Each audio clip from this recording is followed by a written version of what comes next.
చూద్దాం అంటూ క్యాడ్బరీ చాక్లెట్కి ఇచ్చినటువంటి ఒక అద్భుతమైనటువంటి ట్యాగ్ లైన్తో ప్రతి ఇంట్లోనూ ఆయన తీయని వేడుక చేస్తున్నారు.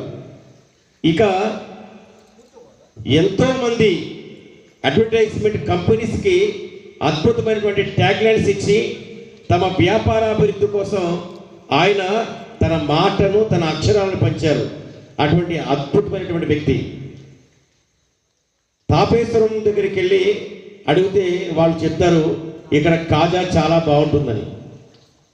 అదే ఆత్రేయపురం వెళ్తే ఇక్కడ చాలా బాగుంటుంది పూతరేకులని. అదే మైసూర్ వెళ్తే మైసూర్లో చాలా బాగుంటుంది మైసూర్ పాక్ అని. కానీ ఎక్కడికి వెళ్ళినా చెప్తారు ఆడపాటి వారి ట్యాగ్ లైన్స్ అదురుపోతాయని.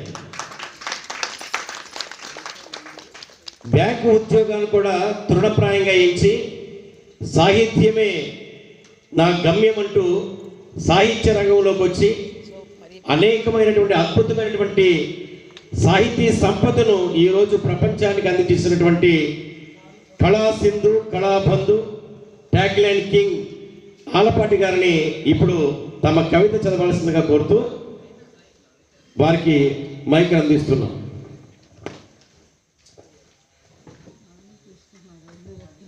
నా మిత్రుడు మోటూరు నారాయణరావు గారు ఈ కవి సమ్మేళనంలో పాల్గొనేటువంటి వాళ్ళంతా తమ సంక్షిప్త పరిచయం ఇవ్వండి అని చెప్పి అడిగాడు. నేను ఇవ్వాల. అయినా ఆయన ఇన్ని విషయాలు చెప్పాడు. ఆయన చెప్పినవి అన్ని నిజాలే. కలంతో గళంతో ఇన్ని దశాబ్దాల పాటు ప్రయాణం చేయటం అనేది ప్రాప్తవ్యమర్థం లభతే మనుష్య అని సంస్కృతంలో చెప్పినట్టుగా దైవ కృపతో జరుగుతున్నటువంటి వివిధ ప్రయాణాలు. ఇందాక మన రవిశర్మ గారు చెప్పినట్టుగా సంజీవని ఆంజనేయ స్వామి వారి మీద నేను రాసిన పాటలో 80% ఆలయంలో కూర్చొని రాసింది. వారి దగ్గరికి ఎవరో జాతకం గురించి మాట్లాడడానికి వస్తే ఈ లోపల స్వామిని చూస్తూ రాయటం.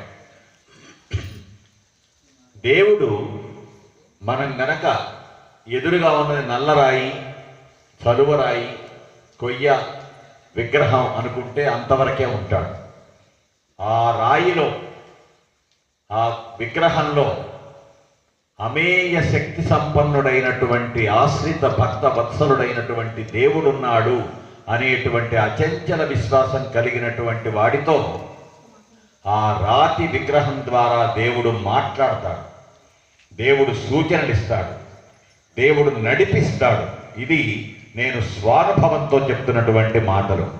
అలా ఆలయంలో కూర్చొని రాసినటువంటి ఆ పాట అనేక మంది ఎంతో ఇష్టపడటం, అది దేవుడే నా చేత చేయించుకున్నటువంటిది. ఇందాక చెప్పినట్టుగా మా మిత్రులు రూము దగ్గర నుంచి బయలుదేరి వచ్చేటప్పుడు 4 మాటలు రవికుమార్ శర్మ గారి గురించి, శాలిహుండంలో విరాజిల్లుతున్నటువంటి వీర వసంతేశ్వర స్వామి వారి గురించి చెప్పాలనిపించింది. అప్పటికప్పుడు రాయడం జరిగింది. ఇదంతా దైవ మహిమ, దైవ కృపా విశేషం.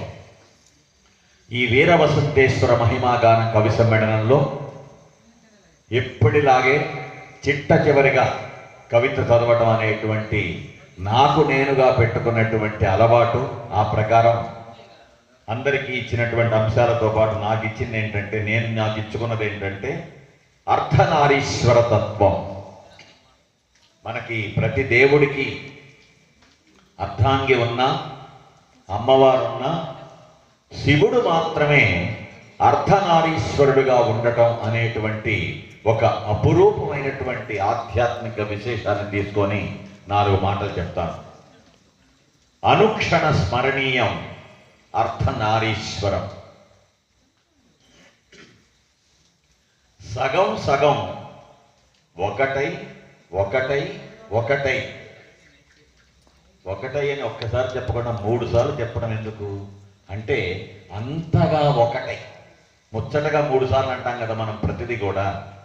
అలా సగం సగం ఒకటై ఒకటై ఒకటై కడు కమ్మనైన కమనీయ రమణీయమైన పరమ పవిత్రమైన చరమ ఆది ఆధారమైన అన్యోన్య ఆశ్రిత అనన్య సంపృక్తిత అర్ధనారీశ్వరం అఖిల జగతికి శ్రీకారం.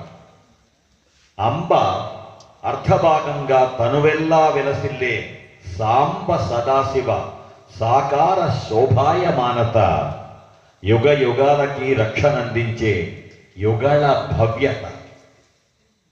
మామూలుగా ఇవన్నీ 2-3 సార్లు చెప్పి వివరించడం ఉంటుంది అలవాటు.